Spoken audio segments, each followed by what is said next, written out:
सब जगह जाएंगे, डोरे धागे करवाएंगे, पीर फकीरों के वहां जाएंगे, मुल्ले मौलवियों के वहां जाएंगे, सब जगह जाएंगे, आराम से ले लेंगे, प्रसादी भी खा लेंगे, मान्यता भी कर लेंगे। शिरडी के साईं बाबा को बहुत लोग मानते हो, जिनके इतिहास को 100 साल अभी पूरे हुए ईस्वी सन 2018 में। ईस्वी सन 1918 में इन्होंने शिरडी में समाधि ली थी, ऐसा कहा जाता है। 100 साल इनकी समाधि को पूरे हुए। कई लोग इनको भगवान मानते हैं, कई लोग इनको चमत्कारिक देव मानते हैं, कई लोग इनको महापुरुष मानते हैं, वहां जाते हैं और मत्था टेकते हैं। जरा सुनिए ये कौन थे। मेरा दावा है, हिंदू हो या जैन हो, जो इनको मानते हैं, उन 100 में से 99 लोगों को भी ये पता नहीं है कि ये कौन थे। 99 लोगों को भी ये पता नहीं है कि ये कौन थे, कौन है, इन्हें क्यों लाया गया, ये 99 को पता नहीं। बेवकूफी की पराकाष्ठा देखो, जब पता नहीं और मानते हैं, पता नहीं और स्वीकार करते हैं, पता नहीं और पूछते हैं। बहरुद्दीन पिंडारी नाम का एक व्यक्ति था, ये अफगान से यहां आया था, ये पिंडारी जाति का था। ये मैं तब की बात कर रहा हूं जब औरंगजेब का खात्मा हो चुका था और मुगल साम्राज्य समाप्ति की ओर आगे बढ़ रहा था। धीरे धीरे मराठाओं ने अपना वर्चस्व जमा लिया था और वे हिंदू साम्राज्य की स्थापना के लिए बहुत मजबूती के साथ में आगे बढ़ चले थे। भारत के अंदर, भारतवर्ष के अंदर, अखंड हिंदुस्तान में जोरदार हिंदुत्व साम्राज्य का, हिंदू साम्राज्य का विस्तार होने जा रहा था। ये मैं तब की बात करता हूं। ये पिंडारी लोग लुटेरे हुआ करते थे। ये पूरी अफगान की जाति लूटने फाटने के लिए यहां पर आई थी। मुगलों के काल के अंदर इसने अच्छी खासी मात्रा में जगह जगह लूटपाट की थी। हिंदुओं को टारगेट बनाना, उन्हें लूटना, उनके पैसों को छीनना, उनकी बहन बेटियों को छेड़ना और पसंद आ जाए तो उनकी बहन बेटियों को उठा लेना, ऐसे इनके कर्तव्य हुआ करते थे। 1838 में इस बहरुद्दीन का 1838 में इस बहरुद्दीन का जन्म हुआ और यह आगे बढ़ा। उसके बाद में एक फिल्म आई, वो हिंदी फिल्म थी। उस फिल्म को जगह जगह पर दिखाया गया षड्यंत्र के आधार पर। फिल्म में यह बताया गया, औरंगजेब के मरने के बाद पहली बार जब बोलने वाली फिल्में आई, पहली बार जब फिल्म आगे बढ़ी, वो ब्लैक एंड व्हाइट मूवी, जब फिल्मों का जमाना आया, तब यह बताया गया कि यह बहरुद्दीन पिंडारी तो बहुत अच्छा आदमी, बहुत अच्छा आदमी, और ये पिंडारी जाति के लोग तो देशभक्त हैं, देशद्रोही नहीं, ऐसा बताया गया। बावजूद इसके इस बहरुद्दीन ने जगह जगह डकैतियां करना, लूटना फाटना जारी रखा। बड़ी मात्रा में लोगों को तहस नहस करता रहा। इसने अपनी जिंदगी में कई सारी हिंदू महिलाओं के, कन्याओं के बलात्कार किए, कितना ही सारा नुकसान पहुंचाया। अंततः जब धीरे धीरे मराठा साम्राज्यों के सामने, उधर झांसी की रानी, झांसी के अंदर लक्ष्मीबाई लोहा ले रही थी, उस वक्त अंग्रेजों का आगमन हुआ। अंग्रेजों को यह बहरुद्दीन बहुत नागवार गुजरा। इन्होंने जैसे तैसे करके इस बहरुद्दीन को भगाने के लिए, पकड़ने के लिए खूब कोशिशें की। यह बहरुद्दीन बेस बदल करके भागता हुआ अहमदनगर आया, जिसे नगर कहा जाता है, महाराष्ट्र का बहुत बड़ा एक शहर है। अहमदनगर आया और सुनिए, इतिहास ये कहता है कि यह बहरुद्दीन पिंडारी अहमदनगर के अंदर एक वेश्या के घर रहा। उस वेश्या को अपना बना करके उसने वहीं पर अपना आशियाना बना लिया वेश्या के साथ। आगे जाकर उसने शादी की या नहीं की, इसका कोई सबूत नहीं। वेश्या के साथ रहते रहते 2 संतानों का जन्म हुआ। एक था लड़का जिसका नाम रखा गया चांद मियां। बहरुद्दीन ने अपने बेटे का नाम रखा चांद मियां। थोड़ा बड़ा हो जाने के बाद में बिना पढ़ाई लिखाई इस चांद मियां को अपनी डकैतियों में जासूसी के तौर पर बहरुद्दीन पिंडारी ने उपयोग करना प्रारंभ किया।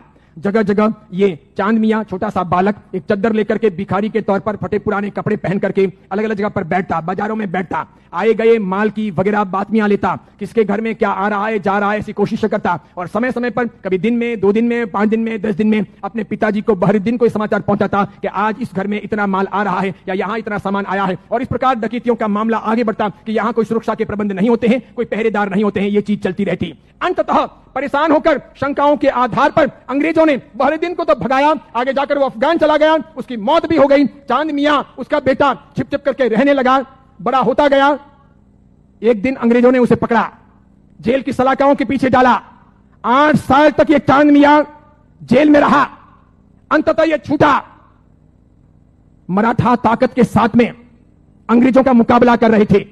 झांसी की रानी भी किसी भी हालत में अंग्रेजों को घुसने नहीं दे रही थी।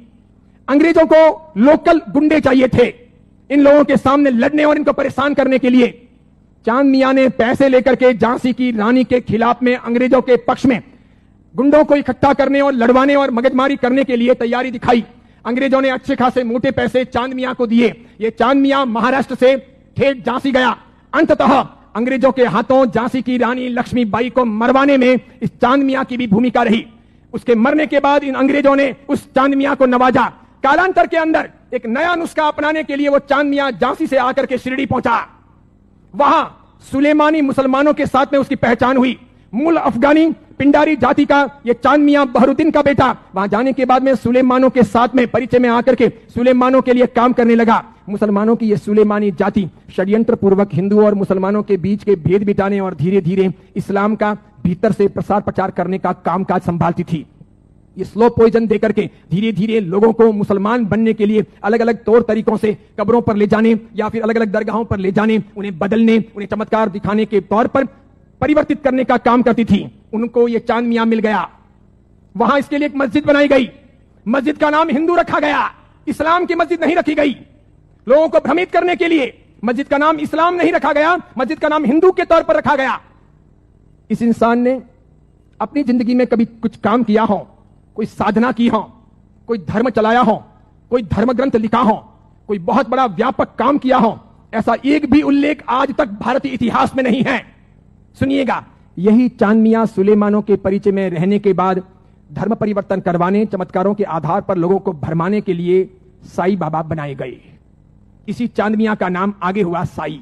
किसने नाम दिया? सुलेमानों ने। उसके लिए एक मस्जिद बनाई गई।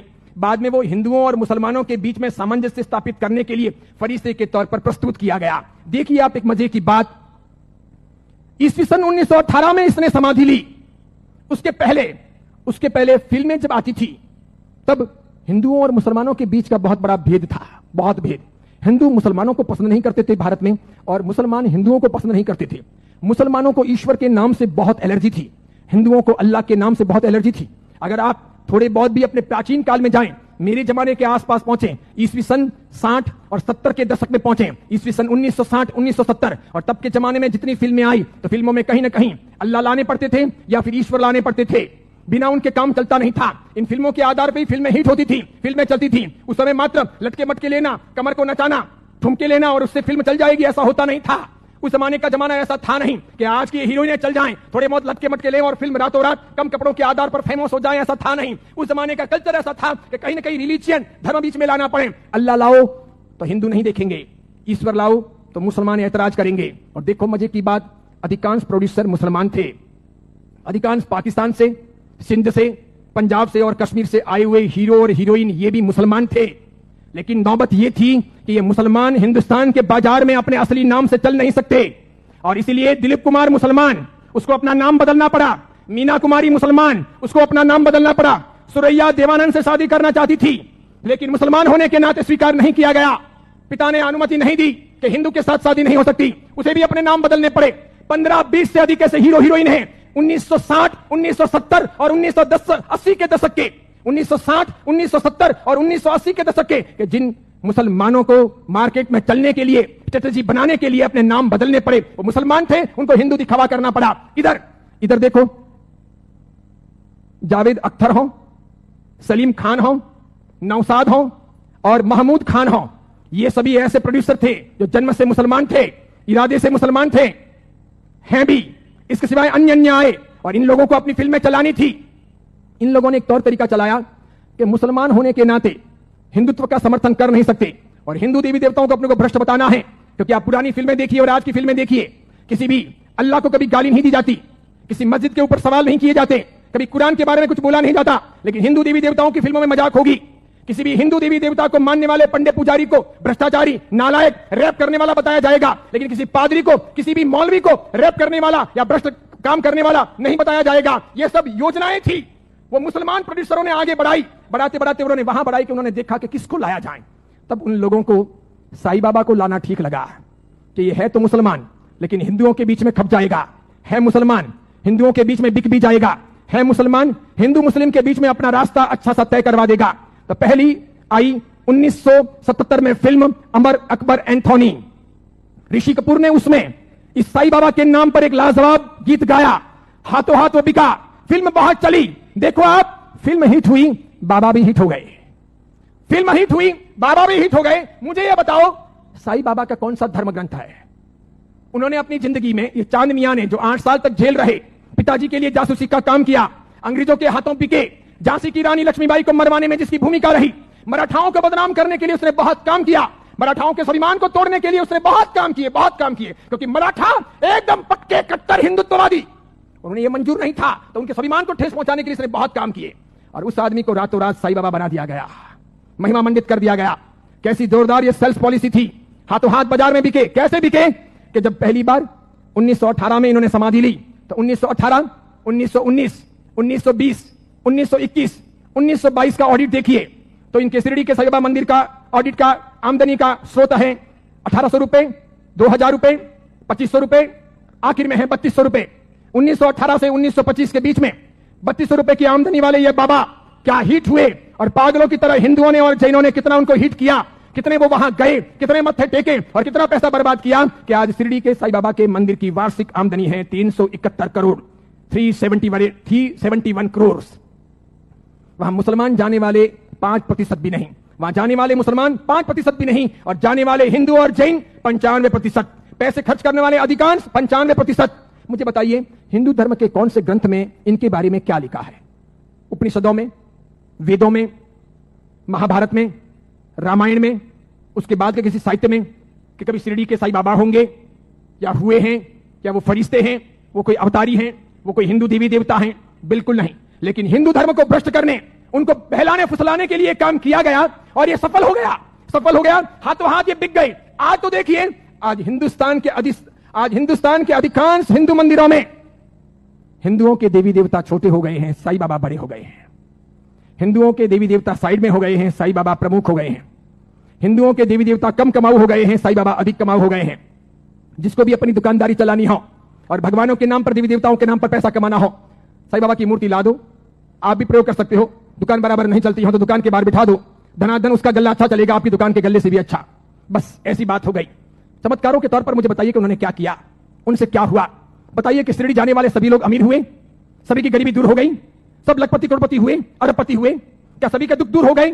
जो वहां गए और हर साल जाते हैं, क्या वो बीमार नहीं पड़ते? क्या उनके घर में बाल बच्चे बराबर पैदा होते हैं, वे वांझिए नहीं रहते? क्या उनके वहां पर किसी का एक्सीडेंट नहीं होता, दुर्घटना नहीं होती? क्या शिरडी जाते हैं और मानते हैं उनके सब ख्वाब पूरे होते हैं? बताइए मुझे। और दूसरी बात, एक जैन परंपरा में जन्म लेकर, अरिहंत को मानकर, सुदेव सुगुरु सुधर्म के आधार पर चलकर आपको कौन सा दुख हुआ? कौन सी भीख मांगनी पड़ी? कौन सी तकलीफें हुई? अरे मजारों पर जाकर अगर बीमारियां दूर हो सकती थी, कब्रिस्तानों पर जाकर अगर बीमारियों से हम मुक्त हो सकते थे, या शिरडी के साईं बाबा के वहां पर मत्था टेक करके हम अपने रोगों से मुक्त हो सकते थे, तो फिर बड़े बड़े अस्पतालों के निर्माण की आवश्यकता क्या थी? बीमारियां जब मजारों पर और शिरडी के साईं बाबा के वहीं पर दूर हो जाएगी तो फिर अस्पतालों की जरूरत क्या है? कितनी बड़ी मात्रा में हिंदुओं का शोषण हो रहा है। देखना आप, आने वाले कुछ समय के बाद हिंदू धर्म दो भागों में बंट रहा है। आज मैं उद्घोषणा कर रहा हूं, यह बहुत बड़ी भविष्यवाणी है। इन दोनों के बीच में गहरा संघर्ष चलेगा और इन दोनों के बंटवारे में, इन दोनों की लड़ाइयों में दूसरे धर्म के लोग हावी हो जाएंगे। वे अपना रास्ता तय कर लेंगे और इस प्रकार उनका षड्यंत्र सफल हो जाएगा। आगे जाकर के अब दो प्रकार के हिंदू आपको देखने को मिलेंगे। हिंदू धर्म दो भागों में बंटेगा, एक साई भक्त हिंदू, दूसरे सनातनी हिंदू। दो प्रकार के हिंदू आपको देखने को मिलेंगे। एक वे जो साईं बाबा को मानते हैं, दूसरे वे जो साईं बाबा को नहीं मानते हैं। कई सारे हिंदू पंडे पुजारी हैं, कई सारे हिंदू संत महात्मा हैं, उनको भी अक्ल नहीं है। वे भी शिरडी के साईं बाबा के वहां पर जाते हैं और उनको मानते हैं और उनके मंदिर बनाते हैं और उनकी पूजा करते हैं। उनको पता नहीं कि राम का इतिहास है, कृष्ण का इतिहास है, बजरंग बली का इतिहास है, महाभारत का इतिहास है, रामायण का इतिहास है, देवी देवताओं का इतिहास है। इनका कोई इतिहास नहीं। ये हिंदू नहीं, ये साधक नहीं। जैन साधु साध्वी भी शिरडी जाते हैं तो यदा कदा दर्शन करने के लिए वहां चले जाते हैं और कर्म फोड़ के चले आते हैं। कितने बेशर्म होते हैं ऐसे जैन साधु साध्वी। क्यों उन्होंने पंच महाव्रत लिए हैं? क्यों उन्होंने सफेद कपड़े पहने हैं? मैंने कितने ही अलग अलग अपने संप्रदायों के जैन साधु साध्वियों को यात्रा के दौरान शिरडी जाते हुए देखा। वहां जैन मंदिर भी है, उपाश्रय भी है, स्थानक भी है, और उसके बाद में कभी न कभी वहां के श्रावकों को कहकर या अपने चेले चपाटियों को साथ में लेकर वे शिरडी के साईं बाबा के मंदिर में दरबार में चले जाते हैं। जिस इंसान ने बलात्कार किया हो, डकैतियां की हो, चीना झपटी की हो, जिसने झांसी की रानी को मरवाया हो, जिसने हिंदुत्व का नाश किया हो, जिसका ऐसा कामकाज रहा हो, उसको रातों रात फरिश्ता बनाया गया हो और उसे हम पूजे। ये कौन से देवी देवता हुए? ये कौन सा चमत्कार हुआ? ये क्या क्या साधना के उच्चतम बिंदु हुए? बताइए, आदर्श कहां है? नैतिकता कहां है? योग्यता कहां है? बहुत सारे लोग ख्वाजा मोइनुद्दीन चिश्ती की दरगाह पर जाते हैं,